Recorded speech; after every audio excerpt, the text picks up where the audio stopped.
evening, everybody. This is your host, Huge Pop, and the Huge Pop Wrestling Podcast on a late Thursday night. Our guest tonight has appeared on Tampa Bay Rays TV, the Savannah Bananas. He's a trivia host, a public speaker. He wrestles for many indie wrestling promotions around the United States. Please welcome to the Between the Ropes Huge Pop Wrestling Podcast, The Cheese. How you doing, my friend? I'm doing good. Thanks for having me. Thank you for coming on the show. I appreciate that. And I guess we'll start like this. So I usually ask how you got as a fan, but I'm not going to ask that question right yet. My question is, I want to thank you first of all for coming on the show because in the profession that my wife and I do, we're foster care, like I was talking on before we came on, and this is my self care. I get away from reality for an hour and 15 minutes, however long, and it just lets me get out of this stuff and into like a calm space. So I thank you for allowing me to have my self care, and I appreciate you coming on the show. So I don't know. I'm sure as a wrestler, self care is important to you. I can imagine. Well, self-care in a lot of different ways, is very, very important, especially in the mental health arena. Mental health for years and years and years has been stigmatized for men because you're looked at as weak. And really, all genders, you're looked at as weak if you go and ask for help. And I'm glad to know that even as a self-care measure, that is being looked on as something that's not a weakness, but a strength. You're just building yourself back up. And wrestling has always been important in my life, and for many years it's the escape. It's what Right. I turn to. Even as a pro wrestler, it's something that I turn to help me forget about the bills that I have to pay, forget about the meetings that I have to take care of in my business, forget about being up late and all the stuff that stresses you out. Pro wrestling is the love that you can turn to, and it loves you back because it just, not only can you dig from the past, but you can look in the present. There's always a lot going on in the past and the present, but there's even more to look forward to in the future. Yeah. Thank you for that. That's awesome, man. And so my first question to you is, as a kid growing up, were you a fan of wrestling, and what was that like if you were?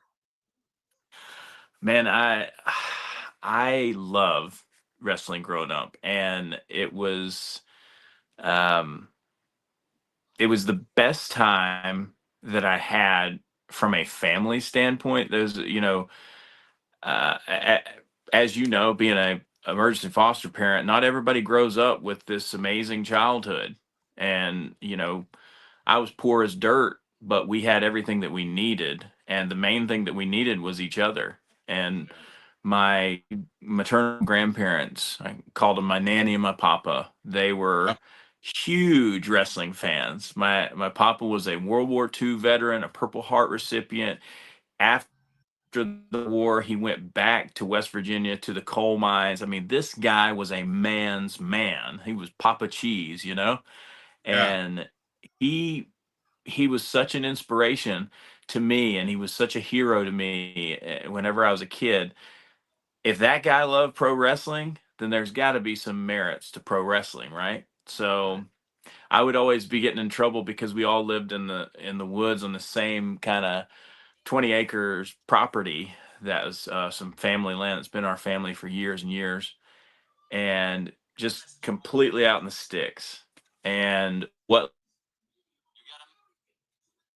signal we would get the NWA, and we would get WCW, and occasionally we could get a hold of some WWF, WWE stuff. Right. And I'm in trouble for sneaking off to my grandparents' house and watching it with them because I wouldn't tell anybody where I was. Yeah.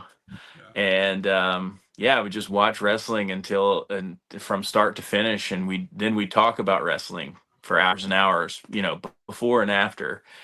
Right. And my papa's favorite was Sting, and I'm appropriately wearing a Sting shirt tonight.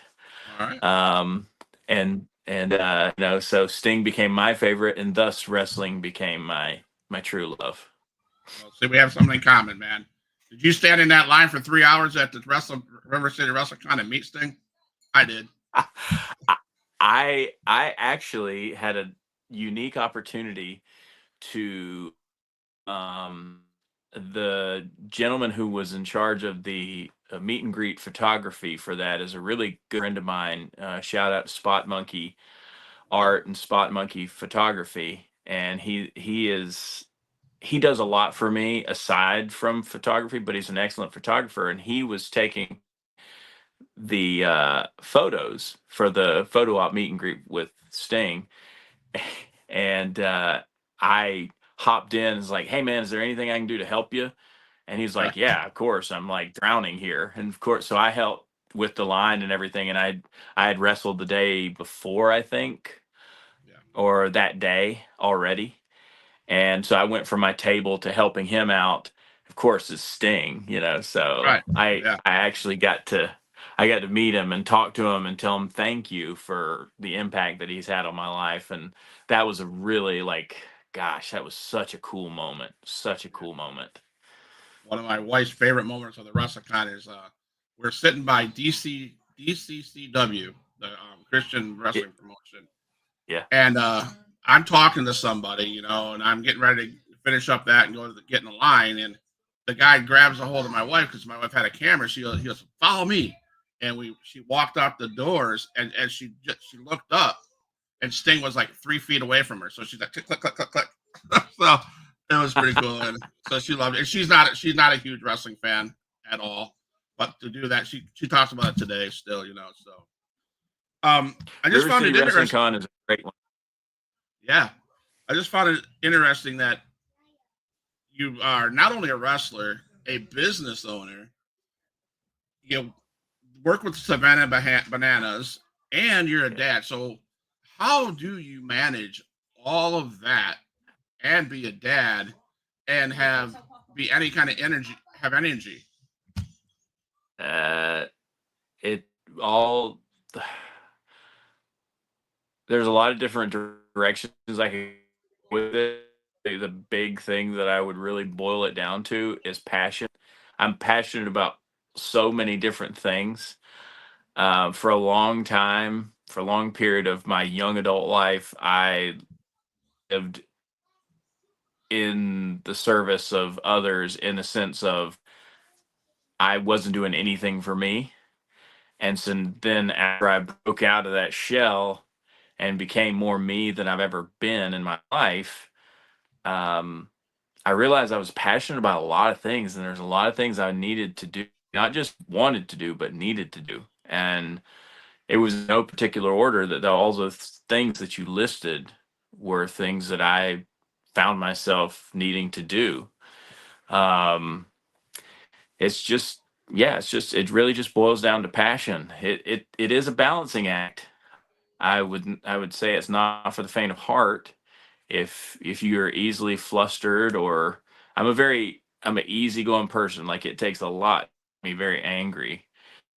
Um, every now and again, like everybody else, I'll have my complain sessions to my close friends, and you get that stuff out of your head, like you talk about mental health and self care and all that.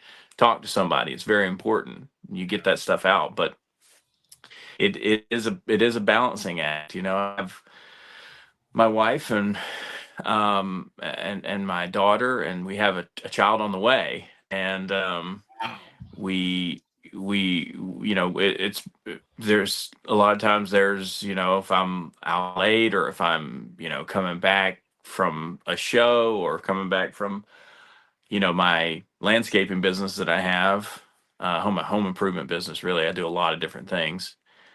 um it's it is certainly very important to manage your time wisely Yeah. and to tread lightly. Yeah. Well, guys, he mentioned he has a business. I think this is accurate. Farmhand hauling and property maintenance. So TJ Rutherford owner. This is the cheese, his business that Oh, he thank runs you. it. That's nice. So so I would check him out, man. If you're in that area, if you're down in Tampa area, Orlando area, check him out. let's support the guys. He doesn't only wrestle; he's a father. This is like his income as well. So check him out, guys. So I I found that. I appreciate was like, that. not a problem, man. Not a problem. So now we're gonna get into your wrestling career, and of course, my kids say, "Hey, who you're interviewing?" I said, "Well, the guy's name is The Cheese." And so I have three questions from her. Her name is Destiny. And so I'm going to put this image up. What is your favorite cheese? Okay, so is Destiny's asking this question, right? Yes. Or is this just for your general audience? Destiny. She answered it. I'll, She wrote down three questions before she went to bed. Destiny, uh, as you get older, you know, your mood changes on certain things. Some things that were once your favorite are no longer your favorite. Some things can be revisited and be your favorite again. Um, I'm a mood guy when it comes to food. So whatever I'm feeling like that day is what I'm eating. Lately, we've had a little bit of cooler weather in this region of Florida, which is very surprising for how long it stuck around. Anytime it's lower than the 70s, everybody in Florida wears a jacket. Yeah. But because of this cooler weather, I've really been enjoying the smoked Gouda because it tastes really good in warm, like dips and soups and different things. So smoked Gouda is my go-to favorite cheese right now. All right. Second question is, what's your favorite cheesy meal? My favorite meal?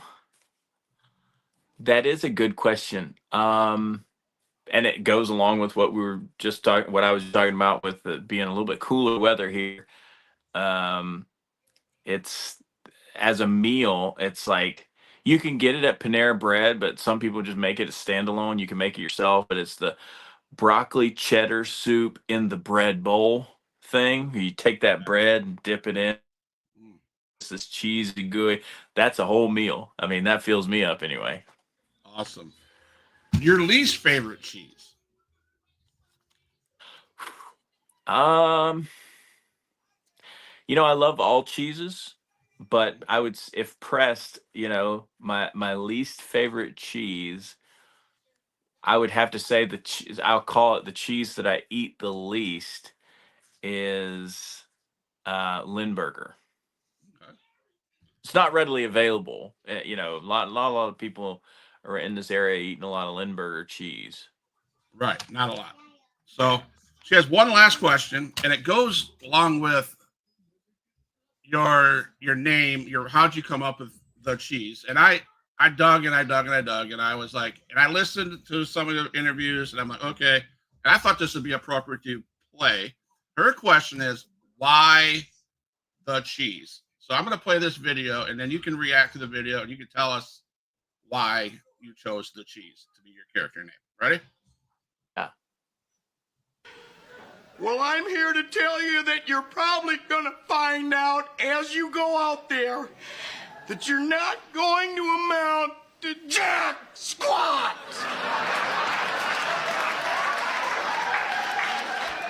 You're going to end up eating a steady diet of government cheese and living in a van down by the river. Now, young man, what do you want to do with your life? Actually, Matt, I kind of want to be a writer. Well, Lottie frickin' da! We got ourselves a writer here. Hey, Dad, I can't see real good. Is that Bill Shakespeare over there? Huh? Well, actually, Matt, Ellen and I have encouraged Brian in his writing. Dad, I wish you could just shut. So I've heard this story, but I want you to share the story against for our fans. Why the cheese? Okay.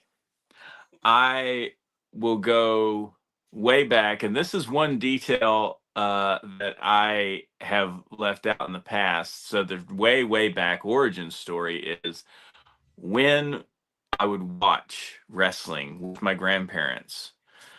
My nanny would prepare us, me and my papa, government cheese and crackers. Yep. So and you can remember, if any of your listeners or anybody who knows what government cheese is, it was looked down upon, and it was in this big tin full package, and it had a USDA logo on it because it was government commodity cheese. But let me tell you something, it was delicious. It was. I only I loved it. It Yep. was.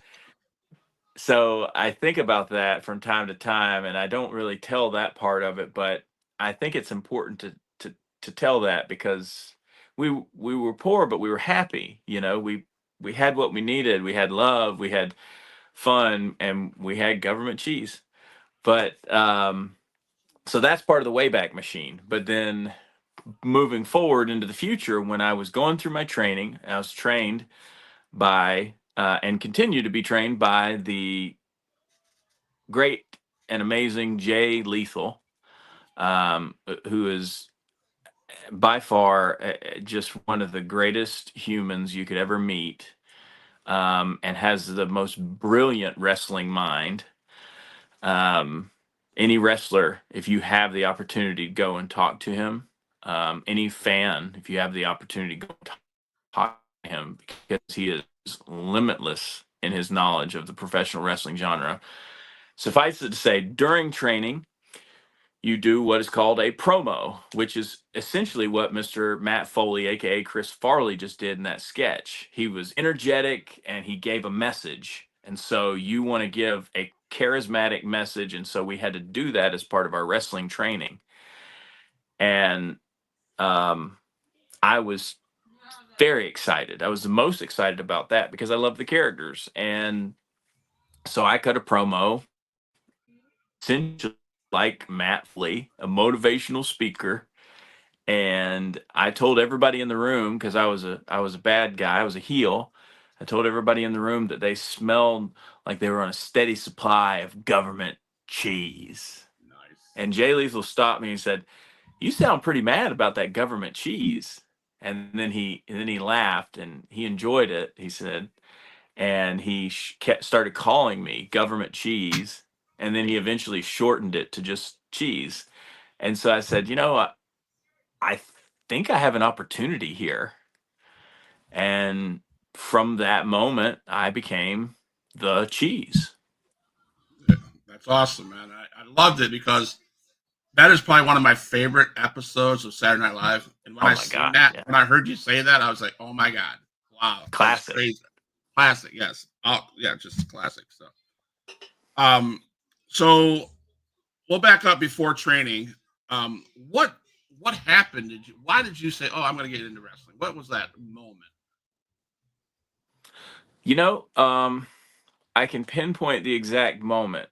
Sting and the NWA and Dusty Rhodes and WCW as a whole, with the Arn Andersons and the Dean Malenkos and the different characters you had throughout WCW's tenure, and as originally kind of in tandem with the NWA, the Jeff Jarrett's and the like, that made me love wrestling.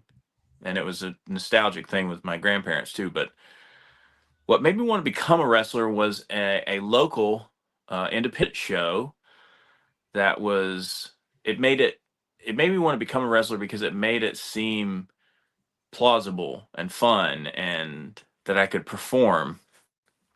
It was in Tallahassee, and forgive me, but I forget the name of the promotion, but it's not really important. But there were a couple of guys on that show.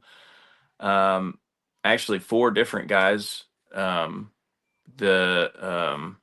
gentleman by the name, he used to go by the name of Mr. Pump Your Brakes, and then Morgan Davis III. They were known as the PS Players as a tag team, and then there was another team of a couple of guys. They were the Circle of Disrespect, the Kings of Florida, Simon Says, and the late Francisco Chiazzo.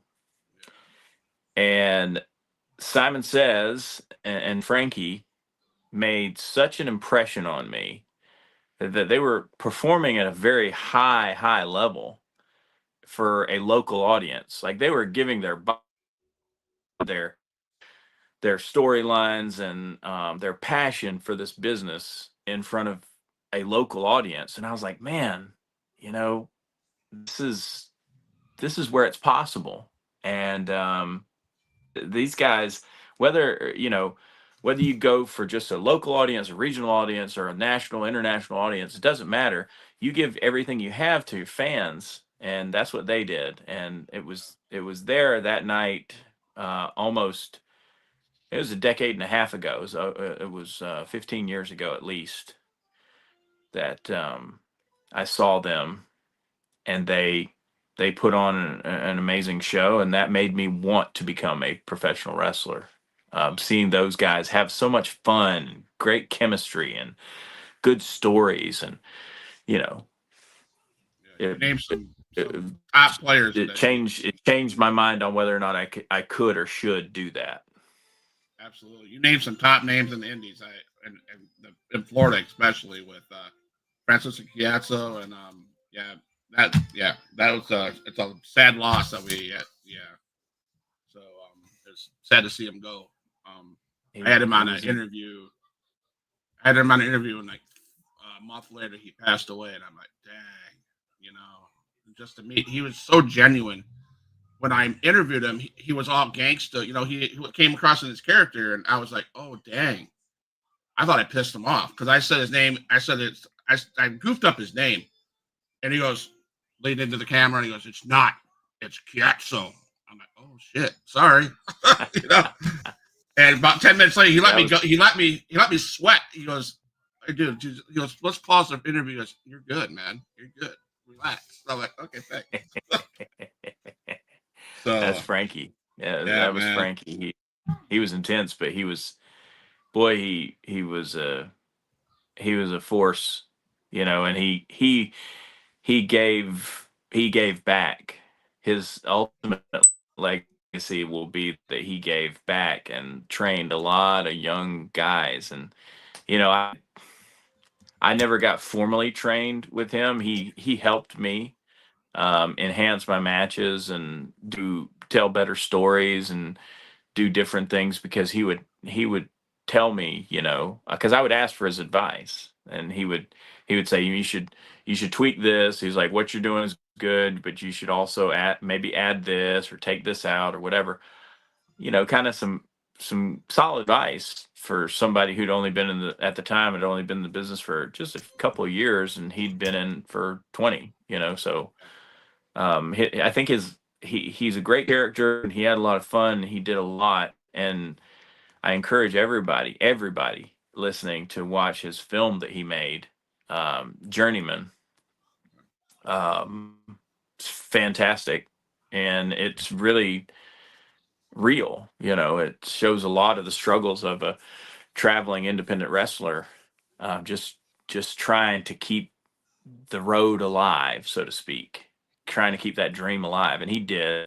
I think his lasting legacy will be in his students, because he gave back to the business by giving them the business.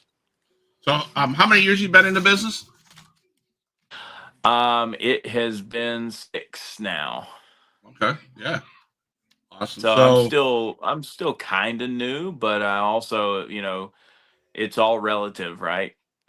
yeah. So I have taken this question out of the context, but I want to ask this question because I think it's very valuable for listeners. How important is it for you, say the Cheese or any other wrestler, Cha Cha Charlie or anybody out there, to listen to the legends in their locker room or pick their brain? How important is that to you, to propelling you to the top?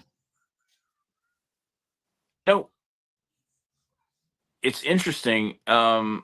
I just made a post about this. I don't know if it just thinking about being on your podcast kind of inspired me. Partly is because I've been able to chat with Simon Says a little bit more recently. But I made a post earlier this evening on my personal Facebook page, basically encouraging newer wrestlers to, and I include myself in that because, like I said, the age and being young is relative, but I encourage younger wrestlers to seek out the independent veterans that are on the scene. And, I'm not saying that every single one dispenses the perfect advice, but you can also learn what not to do from certain guys. And you can, but more than often than not, if you know somebody who's been in the business 10, 15, 20 years and they're still kicking it, they have some things to say to you that are going to be valuable for you. So I think it is important. And I especially look, we all have watched the bigger products that are now, went from local access TV to cable to now streaming services. And that's the stuff, that's the gateway drug that gets us into this life of wrestling. But I would encourage more than anything for the younger guys in the locker room is seek out the veterans in your area and learn about their body of work, learn about their accomplishments, learn about their mistakes, their flaws, learn about the things that they have done that have made the business a better place. And I'm not saying to emulate that necessarily. Emulate the things that they've been successful on and the truth and positivity that they brought to the business. And then maybe, and the good ones will tell you, learn from my mistakes. They will say, don't do what I did here, do what I did over there, or do what I did going into this with this mindset. So I think it's the ultimate missed opportunity to not seek out those veterans, those good minds of the business. And not, I tell people, and I said this in my post, I say start in your area because that's where it's most easily accessible. Find the closest independent wrestling show you can, buy a ticket, and support the entire roster, and study and see what's going on. And then from there, because we all have these phones, we all have these laptops, these whatever, tablets. Yep. Take that technology. Can you imagine back in the early 90s, the late 80s, early 90s, having the ability to say, hey, I want to know, what independent shows or what local wrestling shows are running in Waterloo, Iowa, while I'm here in Tallahassee, Florida. Right. Hey, I want to know, who's running in Boston, Massachusetts right now. What are their local heroes? You know how I did that? I looked at PWI, I looked at the Aftermags, and I learned the names of certain people who were working these different federations all around the country in the 90s. Wow. And that was like a drug to me. And I'm not glorified drug use, but it was an obsession. Yeah. And it was so hard to get that information. And a lot of times those names, I couldn't put a face to the name because they just had the results, right?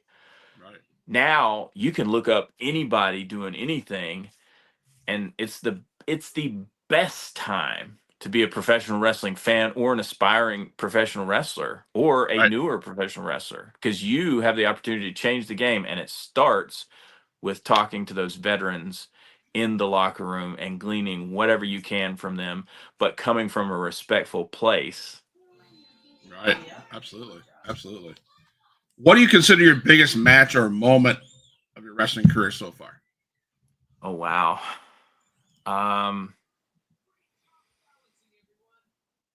I would say a very special, I want to say two. Can I do two? Sure. A very special, two very special moments, but in contrasted. One was when I rode, and I continue to go around with him. I actually just got a phone with him before the interview. I was able to work with Bushwhacker Luke. Really? And we were the Cheese Whackers for a night as a tag team. All right. All right. But that I don't know if you'll ever find that footage. There were a couple things that happened during that match that were a little weird and wonky, and he didn't want it to go out there. Not on our part, but on the opposing side, one of the opposing side's part. But that's neither here nor there. But I got to, that dude started with the history of wrestling. He's like, or his own history of wrestling. He's like, mate, we start in the 1950s. You see, in the 50s, this guy ran the territory. You know, he just Yeah. rattled it off like over the course of several days that we were riding together. It was so cool and interesting and prolific, and you know, he's become a friend.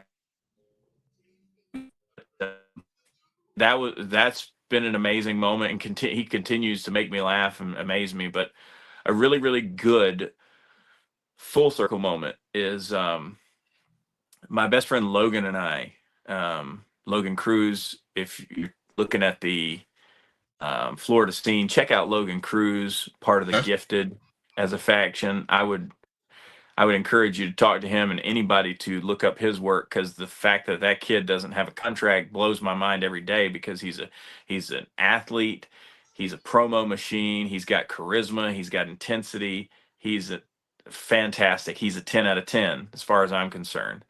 But he and I every year run this charity show called Hope for the Holidays, and we run it in December, and it directly benefits this local charity called the Christmas Toy Shop. And the Christmas Toy Shop is where families can go and that are in need, and they can pick out toys for their kids to have a good solid Christmas, you know, free of charge. And so we raise money for that every year, and we have increased the sum of donations and money that we have done for them every year. And this past year was our 4th year. Next year will be our 5th year. But during last year's Hope for the Holidays, 2 years ago, because we've already had this one, but 2023 Hope for the Holidays,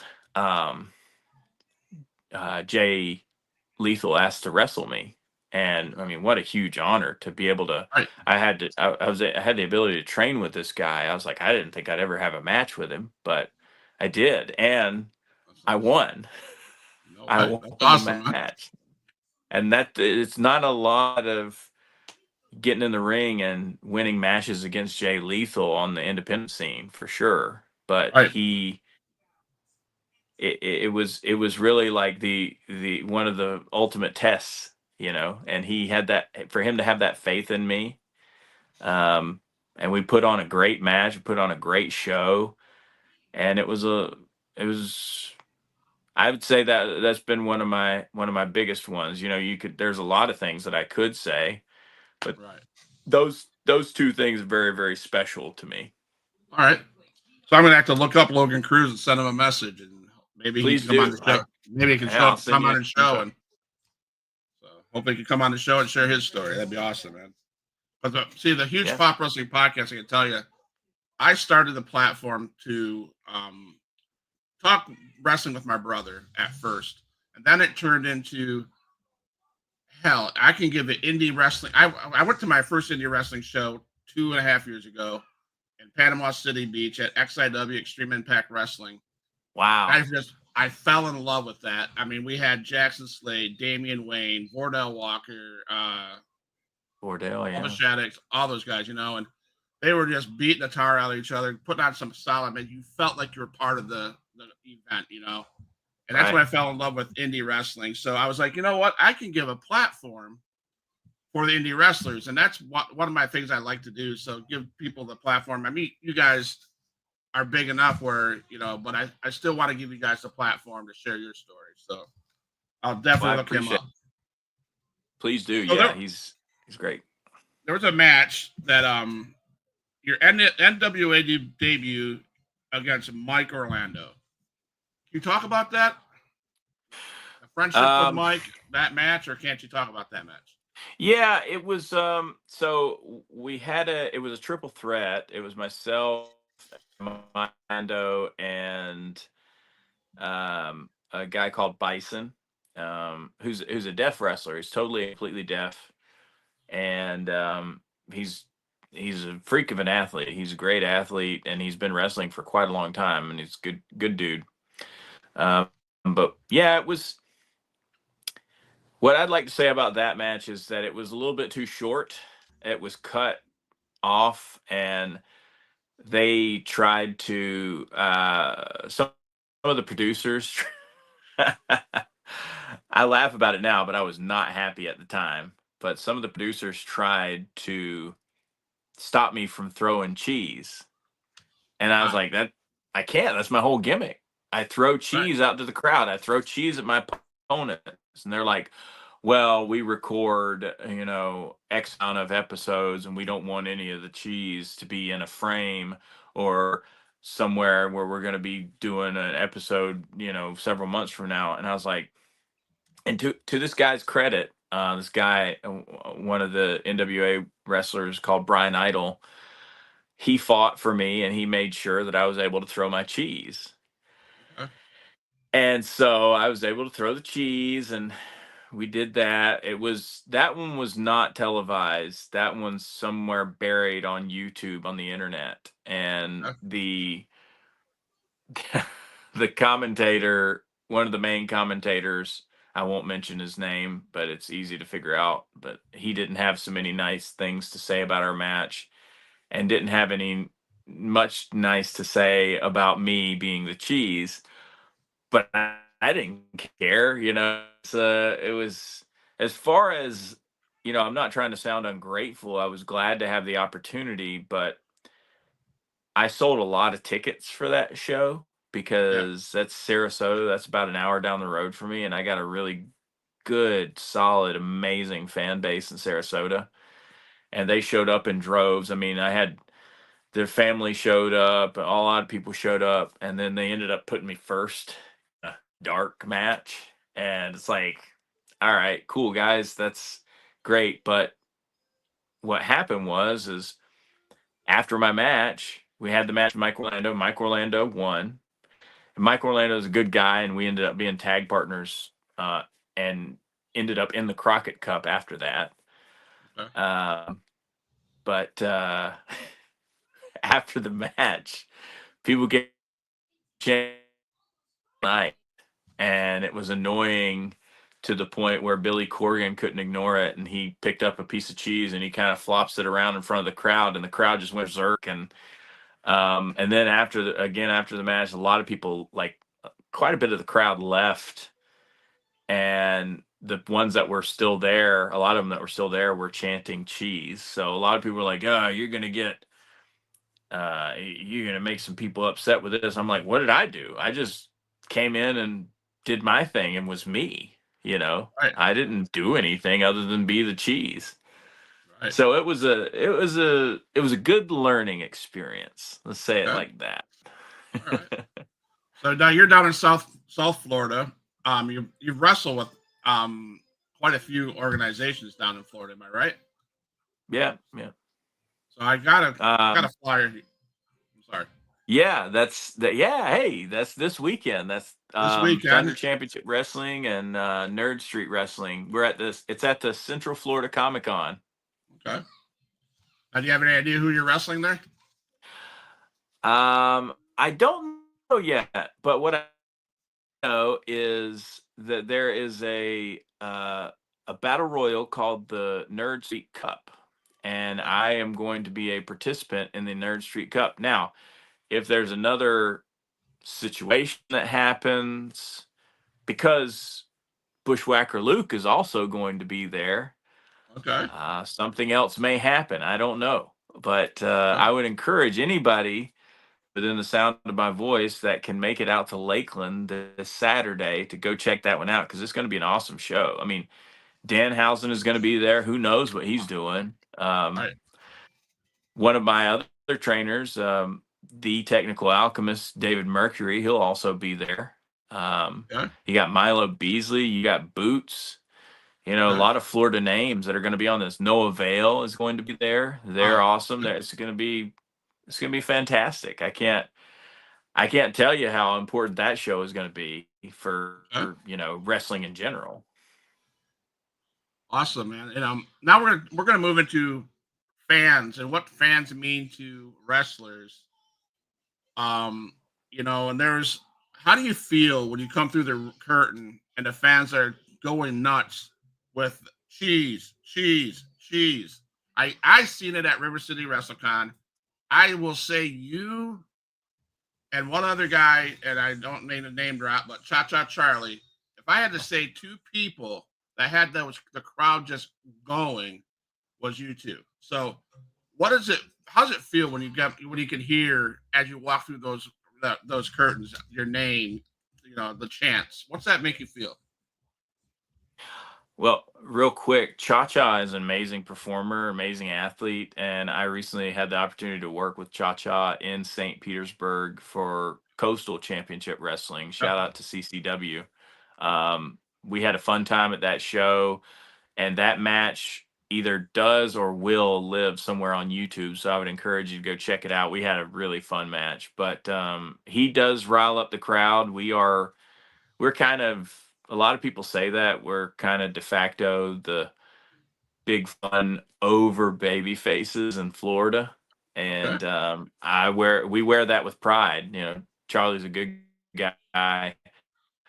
But yeah, what it really boils down to for me is that I will never stop being a fan of pro wrestling. And I treat those fans how I would want my favorite wrestlers whenever I was coming up to treat me. And I do, and I follow through with that, especially the kids, because the kids are, if you want a fan for life, treat a kid the way that you would want to be treated, like gold, if you were a kid at a wrestling show. Okay.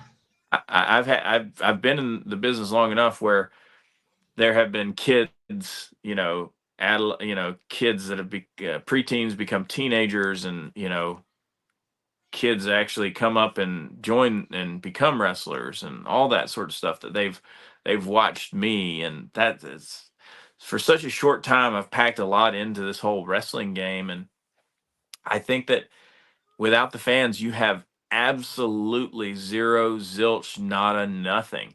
If you don't feel that energy from those fans and give it back to them as much as you can, and if you do that, then they give it back to you tenfold. When I hear people chanting cheese, if somebody recognizes me in Target, or I see, some kid who comes up to me after a trivia night or a show or an event I'm doing at the public library or whatever, and they have a piece of cheese that they've held on to for a year, and they want me to sign it because they're like, you gave this to me 2 years ago, and then there's a parent behind them just like, yeah, and we've had to keep it in the refrigerator ever since.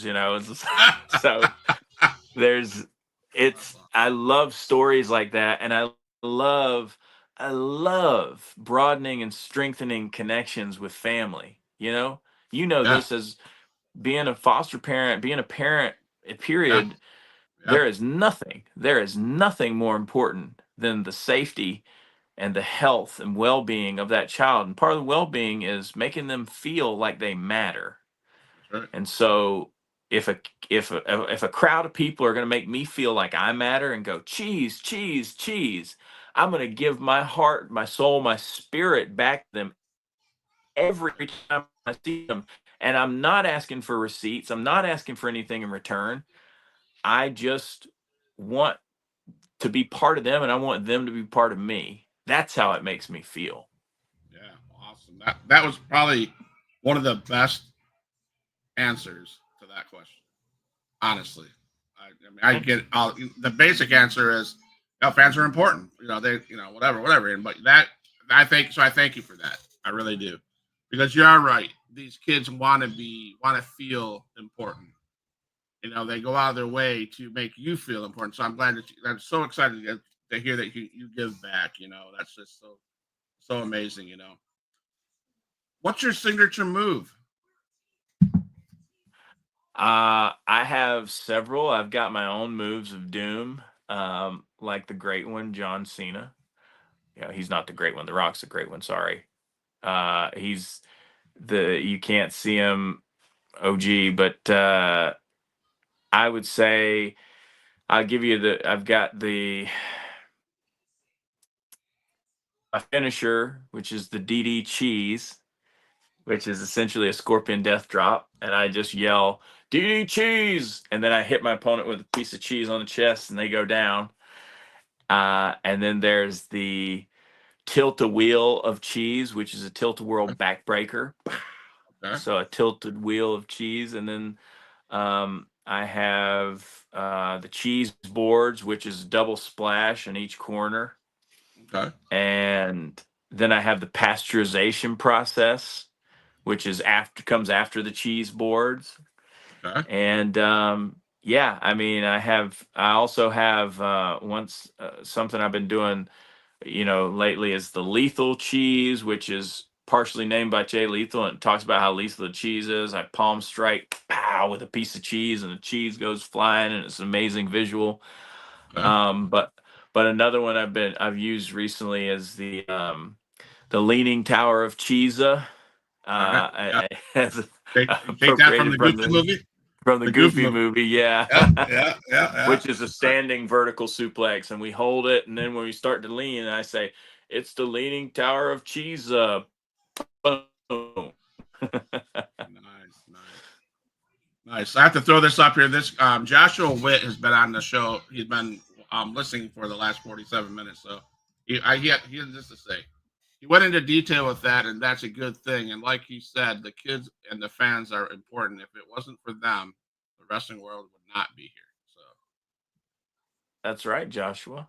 I appreciate the kind response. But I mean, wrestling, it's really difficult because, in a lines blurred sense, wrestling to me is not difficult. It's the most beloved and most natural thing that I've ever done. But the fans, that's what makes me feel genuine. That's what makes me feel, the stuff that I just told you about how I feel about the fans and giving back yeah. is not coming out of my back pocket.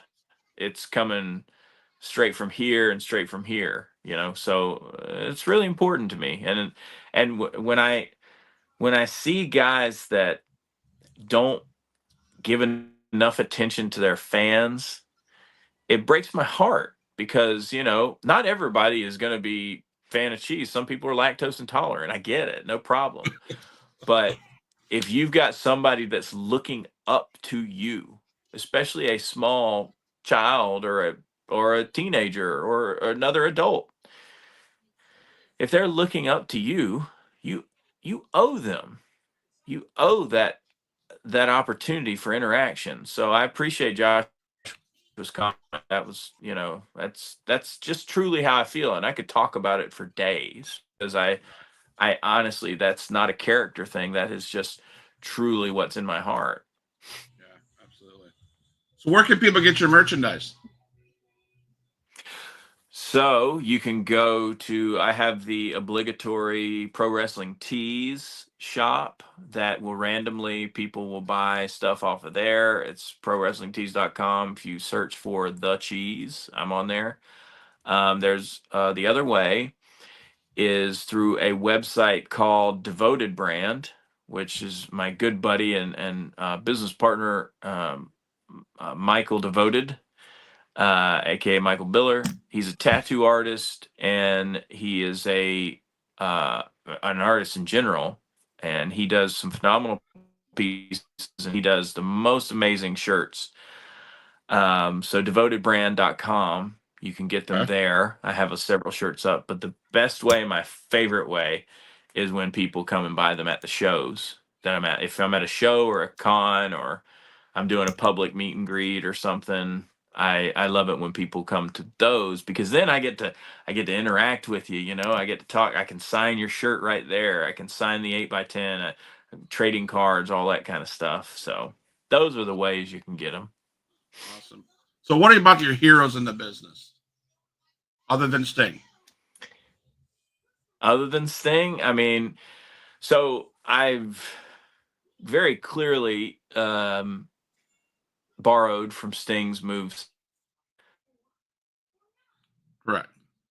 Movement, the way that I the ring is also, just naturally Dusty Rhodes-esque. Dusty Rhodes taught me so much without ever having been able to have the opportunity to meet the man. He taught me so much more about being a character and in wrestling and entertainment and promo and everything. He was a master of that, and it, he gave so much to me just by being the American Dream.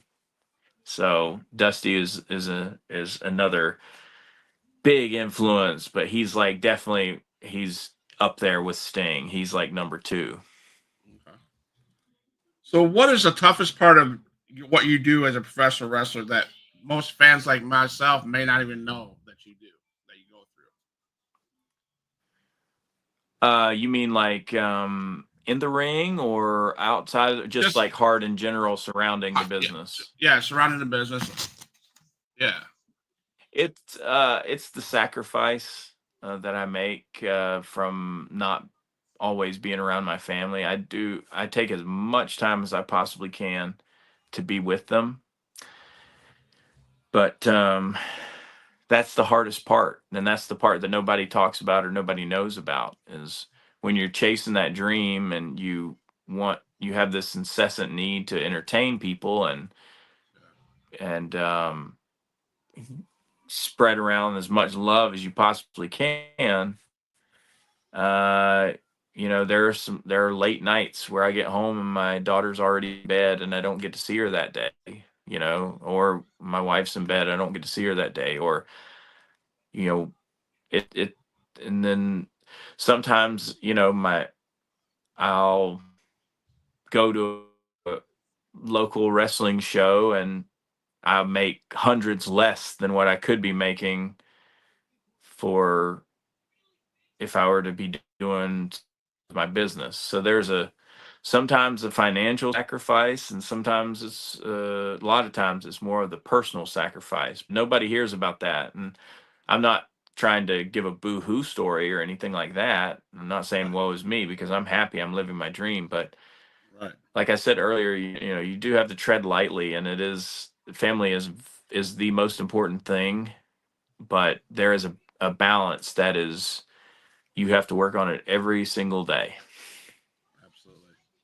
So, is the cheese ever want to turn heel? Do you like being? Have you ever been a heel? Do you like being a heel, or are you just face?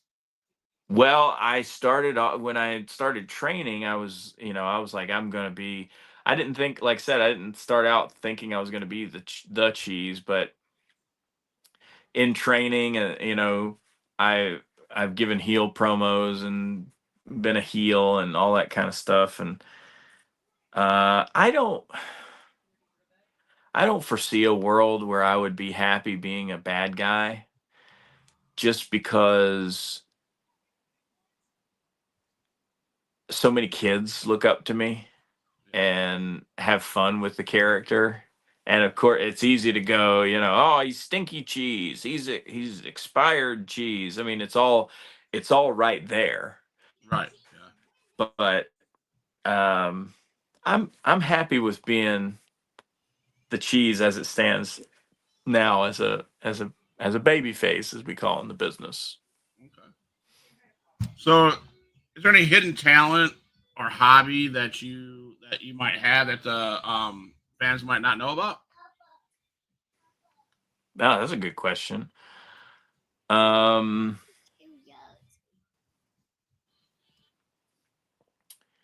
would say you talked about it up front, but I would say, as a host and wrestling is entertainment, period. But as a host, like an event host and a entertainer, I also host trivia. It's just kind of an extension of the cheese, but not a lot of people know that I do the trivia, because you can't be throwing cheese at people when you're asking them questions. Right, right. But it also like it lends itself that my character lends itself because my character is me, amped up, goofball. But I would say being an entertainer in general, and even the stuff that I do with outside of the Savannah Bananas. When Savannah Bananas wanted me to come in, they said we want the cheese. We don't want anything else. You don't have to stop being yourself. We want the cheese. So as a manana, I extend that as a hype man for the Savannah Bananas, and so I do a lot of stuff like that. um I have my interests are really, really varied. I do a lot of different things, so I can't really pinpoint one thing other than being able to branch out in this persona and do a lot of fun stuff and interact with Yeah. people in different ways. Well, the Savannah Banana thing has to be pretty cool. I see commercials about those guys. Amazing. They seem like amazing people. I saved this for last because I think this is pretty cool. PWA End of the Year Awards, and I found this, and man, End of the Year Awards, The Cheese 2024 Breakout Star of the Year. The choice was simple. They say the moment Cheese walked through the PWA curtain for the first time, the crowd went wild. We can't wait to see what he'll accomplish in 2025. So the reason why I share this is say congratulations. And to ask the question, where does the Cheese go from here? What's 2025 look like for the Cheese? Well, it's a good question. In years past, I always think like, when I finally broke through and got something with the NWA, I was like, okay, how am I going to top this? And I had my other match with Jay Lethal. Oh, how am I going to top this? When I was able to tag team with Shark Boy, how am I going to top this? Bushwhacker Luke, how am I going to top this? And I just keep topping it, and not topping it in the sense of one thing's more important than the other, but you know what I'm saying, that big things keep coming. I had my deal with the Rays. I now have this deal with Savannah Bananas. The Bananas are just an exquisite force of nature is the best way to describe it. And my first event there, the biggest show I ever wrestled in front of, and a lot of people don't say this because they don't want to seem small, but I'm an independent pro wrestler. But the biggest crowd I ever wrestled in front of was 1,000 people.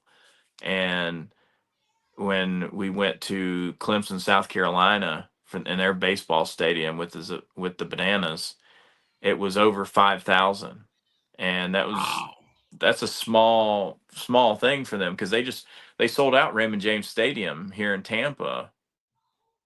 And that's like 50,000+ people that are going to be there.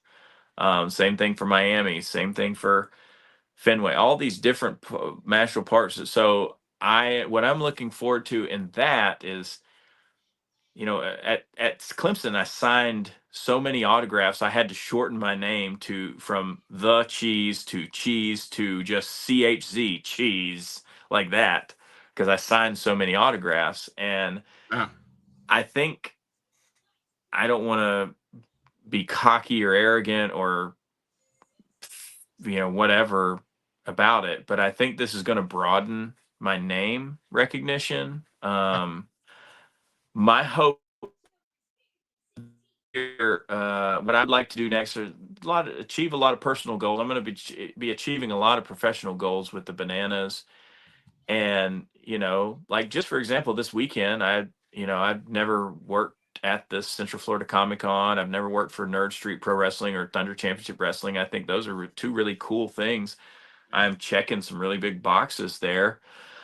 So my plan is to, and I've already reached that goal right there, is to do, or half the goal is to do 2 different conventions that I haven't done before. Okay. Increase brand recognition and introduce a few more folks to the cheese through the bananas and through other means. And, hopefully, do something, more and keep branching out with the character and just continue to grow our Hope for the Holidays charity. And, where I go next is where the cheese goes. I throw the cheese, I chase after, pick up the cheese, and I throw it further, and I just keep going and keep going after it. There you go. So I go where the cheese goes. All right. So I want to say thank you to the cheese. Thank you for coming on the show. I'm going to play a song to exit out here. Please don't go anywhere. Don't log off. I know but I want to ask you a few questions off camera. So, Sure. ladies and gentlemen of Huge Pop Wrestling Podcast, you need to go check out The Cheese. Check out his Facebook page, The Cheese. Every promotion he's wrestling in, what he's doing behind the scenes, everything like that. He's just a normal dude living his dream. And I thank you for coming on the show. I thank you for sharing your career, your dream, your hopes, your thoughts. You're a genuine dude. I appreciate you so much. Thank you for having me. Huge Pop Wrestling Podcast. Thank you for coming in tonight. Thank you for coming in on the Tuesday night show, throughout the week. And tune in tomorrow as we have the living legend, Larry Zbyszko, coming on the show. Wow. So come in tomorrow, watch it, join the chat. Thank you guys for joining the chat. Also, what's that? Cheese stick. Cheese stick. As we close the show, the cheese is eating the cheese stick. Get that, So I appreciate you guys. As we say always, Huge Pop Wrestling is for life.